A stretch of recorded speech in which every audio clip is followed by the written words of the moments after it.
Hello बच्चों, क्या हाल चाल। ओके, सब बढ़िया। Today we are going to start our new exercise, that is exercise 1.2 of chapter 1 number system. Number system का आज हम लोग एक्सरसाइज 1.2 सॉल्व करेंगे और इसमें देखेंगे कि real number, natural number, irrational number, rational number कैसे एक दूसरे से कनेक्टेड है। तो कुछ स्टेटमेंट के थ्रू इनके बारे में जानेंगे। And one more important thing we have to do today to represent under root 5, under root 2, under root 3 etcetera on number line. किसी भी इरेशनल नंबर को कैसे नंबर लाइन पे रिप्रेजेंट किया जाता है ये आज हम सीखेंगे। तो first question we have, state whether the following statements are true or false, justify your answer। आपको बताना है कि जो स्टेटमेंट दिया हुआ है ये ट्रू है या फॉल्स, और एक परफेक्ट रीजन भी बताना है कि ट्रू है या फिर फॉल्स है। So first statement we have, every irrational number is a real number. सभी इरेशनल नंबर रियल नंबर होती हैं।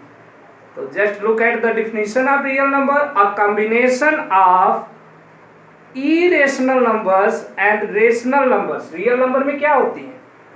irrational number, rational number. कुछ नंबर डेसिमल के फॉर्म में होती है जो टर्मिनेट हो जाती हैं, कुछ नॉन टर्मिनेट होती हैं लेकिन रिपीटिंग होती हैं, तो रेशनल हो गया। और उसके अलावा कुछ नंबर होती हैं जो तो न तो टर्मिनेट होती हैं और न ही रिपीट होती है, उन्हें इरेशनल कहते हैं। वो सभी पार्ट हैं किसका? रियल नंबर का। तो ये स्टेटमेंट यहां से बच्चों करेक्ट है, बिकॉज रियल नंबर अगर हम लोग लिखना चाहेंगे तो real number is the combination of irrational plus rational numbers.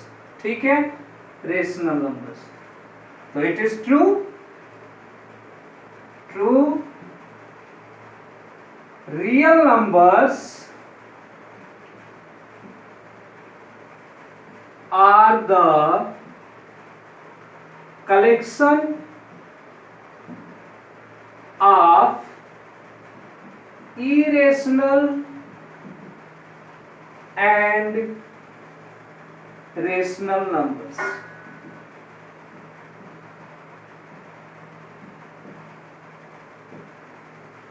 ठीक है, क्लियर हुआ। रियल नंबर जो होती हैं इरेशनल और रेशनल दोनों को मिला के बनती हैं। तो जितनी भी इरेशनल नंबर हैं वो सभी पार्ट है किसकी? रियल नंबर की। First question, first statement. Sorry, second one, every point on the number line. Number line जो होता है जिसपे हम रियल नंबर को प्रेजेंट करते हैं, every point on the number line is of the form under root m। Under root m के form में होता है, where m is a natural number. Under root m के फॉर्म में होगा तो m कोई जो है नंबर होगा और ये हमेशा क्या होगा? नेचुरल नंबर होगा। तो बच्चों ये जरूरी नहीं है। Suppose if we have under root 4 as a real number, now the square root of under root 4, square root under root 4 का क्या होता है? ये +2 भी होता है और -2 भी होता है। ठीक है, नहीं क्लियर हुआ? +2 into +2 is equal to +2 into +2 is equal to 4 and -2 into -2 also is equal to 4। तो ये बोल रहे हैं कि where m is a natural number, ये हमेशा m नेचुरल नंबर होता है। तो ये जरूरी नहीं है, ये निगेटिव भी हो सकता है। In case of negative number, negative of natural number, it is known as the integer. तो second statement is false by no negative number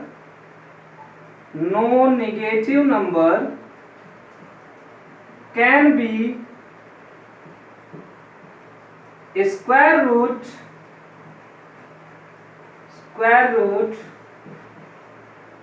no negative number can be square root of any natural number। यहां लिख दे रहे हैं natural number.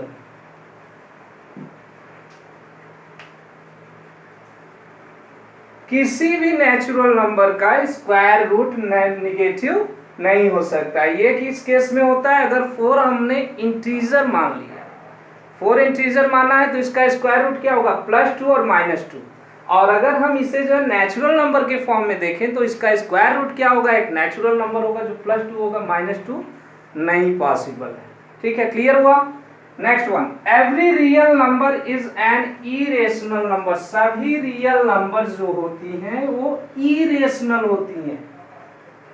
तो real number देख लीजिए, वो rational irrational दोनों होती हैं। सपोज 2 ले लीजिए, 2, 3, 4, 5 ऐसा। These are the rational numbers which can be expressed in the form of P upon Q। इन्हें P upon Q के फॉर्म में लिखा जा सकता है। और ये क्या है, इरेशनल नहीं है, इरेशनल नहीं है। तो ये भी स्टेटमेंट क्या है, फॉल्स है। Why? Because 2 is a real number। Real number means rational है तो रियल का ही पार्ट है। रियल नंबर कुछ भी लिख सकते हैं, 3, 5, 7। 2 is a real number which is not irrational। 2 एक रियल नंबर है जो कि इरेशनल नहीं है। तो थर्ड स्टेटमेंट भी फॉल्स है। क्लियर हो गया। नेक्स्ट क्वेश्चन है बच्चों, are the square root of all positive integers. क्या सभी पॉजिटिव इंटीजर्स का स्क्वायर रूट इरेशनल होता है, इरेशनल होता है। इफ नॉट, यदि नहीं होता है, give an example of the square root of a number that is a rational number. तो हमें बताना है कि क्या सभी पॉजिटिव इंटीजर का स्क्वायर रूट, जैसे पॉजिटिव इंटीजर्स क्या होती हैं, 1, 2, 3, 4। तो यहाँ पे 2 का अगर स्क्वायर रूट लेते हैं तो √2 होता है, क्या है, इरेशनल है। √3 का करते हैं तो ये भी क्या है, इरेशनल है। बट अगर हम जो है यहाँ √4 का स्क्वायर रूट लेते हैं तो क्या आता है, +-2। क्या आता है, +-2, जो कि इरेशनल नहीं है। तो यही से स्टेटमेंट फॉल्स हो गया। Are the square root of all positive integers irrational. क्या सभी पॉजिटिव इंटीजर का स्क्वायर रूट इरेशनल होता है। तो हमने देखा कि √4 का स्क्वायर रूट +-2 होता है और ये 2 एक हमारा जो है इंटीजर है जो कि इरेशनल नहीं। इफ नॉट, अगर नहीं, give an example of the square root of a number that is a rational number. तो यहीं से एग्जांपल √4 हम ले सकते हैं, √9 ले सकते हैं, √16 ले सकते हैं, जो परफेक्ट स्क्वायर नंबर होती है। तो लिखेंगे no are the square root of all positive integers irrational. No, नहीं होता। इफ नॉट, अगर नहीं होता, give an example. For example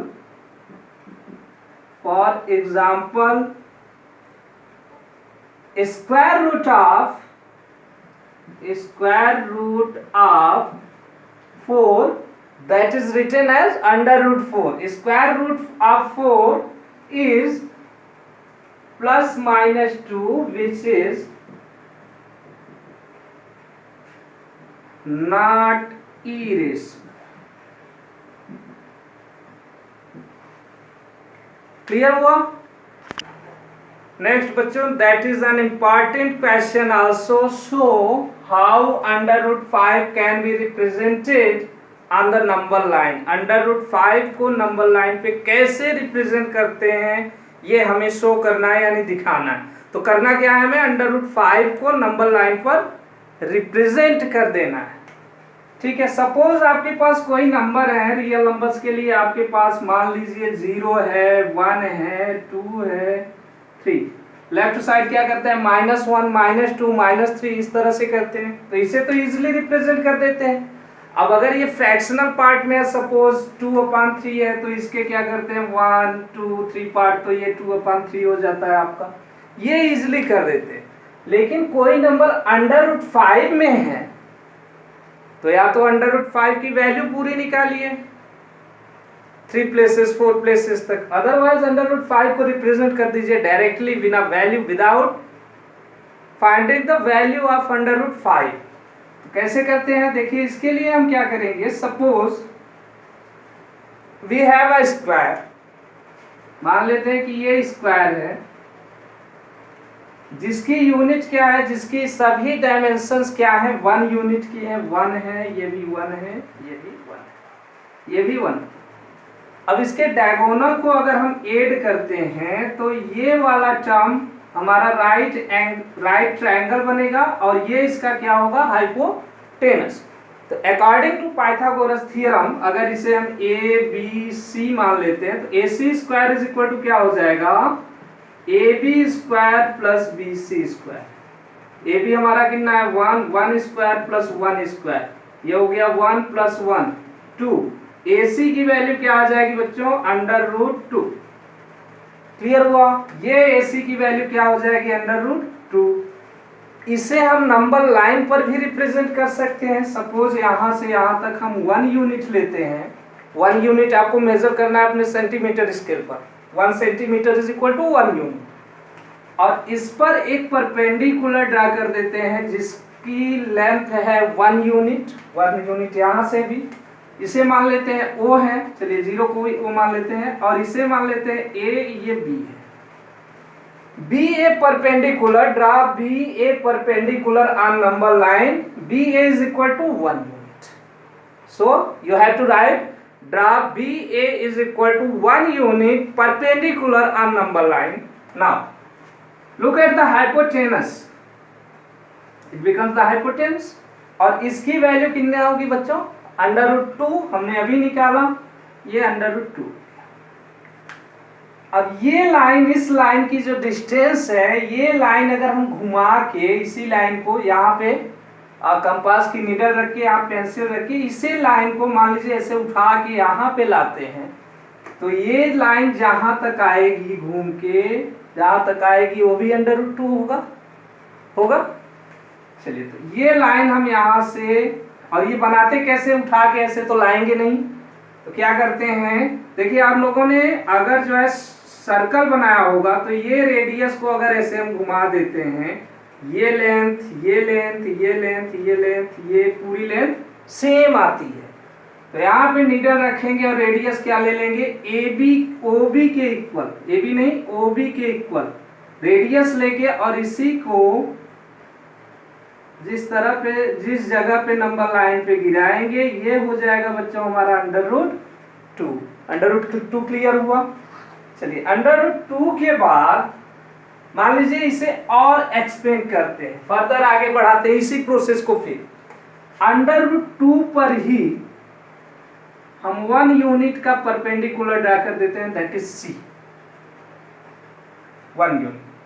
अब OC को मिलाएंगे तो हमें क्या मिलेगा, अगर OC को मिला देते हैं O से C को, तो हमें क्या मिलेगा, OC की वैल्यू मिलेगी, देखिए √2 square that is 2 and 1 square that is 1, तो 2 + 1 इज इक्वल टू 3, यानी OC square is equal to 3, OC की वैल्यू क्या हो जाएगी, √3।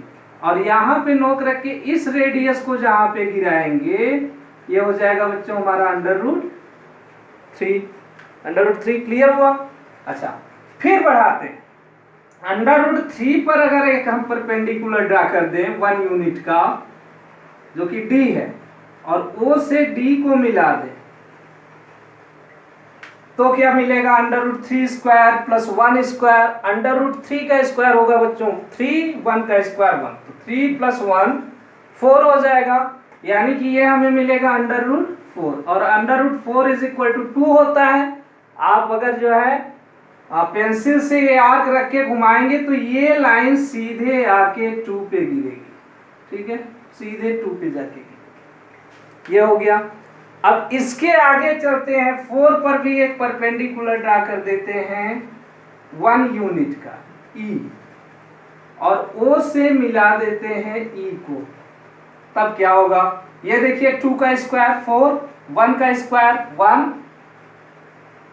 तो 2 × 2 = 4 + 1, √4 + 1 यानी 5, √5। ये लाइन हमारी रिप्रेजेंट करेगी किसे, √5 को, ये वाली लाइन रिप्रेजेंट करेगी √5 को, और इसे ले आके जहां पे गिराएंगे, जहां पे नंबर लाइन को काटेगी, ये होगा बच्चों √5। क्लियर हुआ। चल ठीक है, एक और तरीका हम अप्लाई कर सकते हैं √5 को रिप्रेजेंट करने के लिए। मान लो we have a real number 9 in which we have 1 2 3 etc units।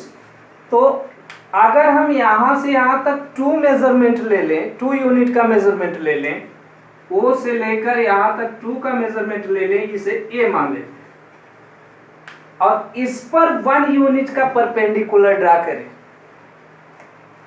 2 unit 1 unit का परपेंडिकुलर, तो क्या ये लाइन √5 होगी?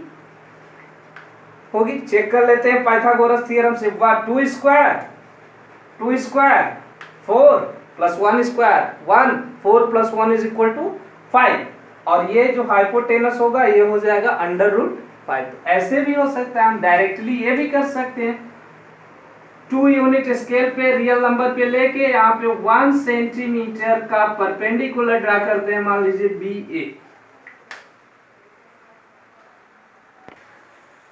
Students, due to bad light I cannot continue this process, so I will teach it about it in next video when I will teach exercise 1.3। okay, तो आप लोग यहाँ पे अगर जो है जिन्हें समझ में आया OB को मिला दीजिएगा, और OB का रेडियस लेके लाइन पे रियल नंबर पे जहाँ पे वो लाइन गिरेगी वही होगा हमारा √5।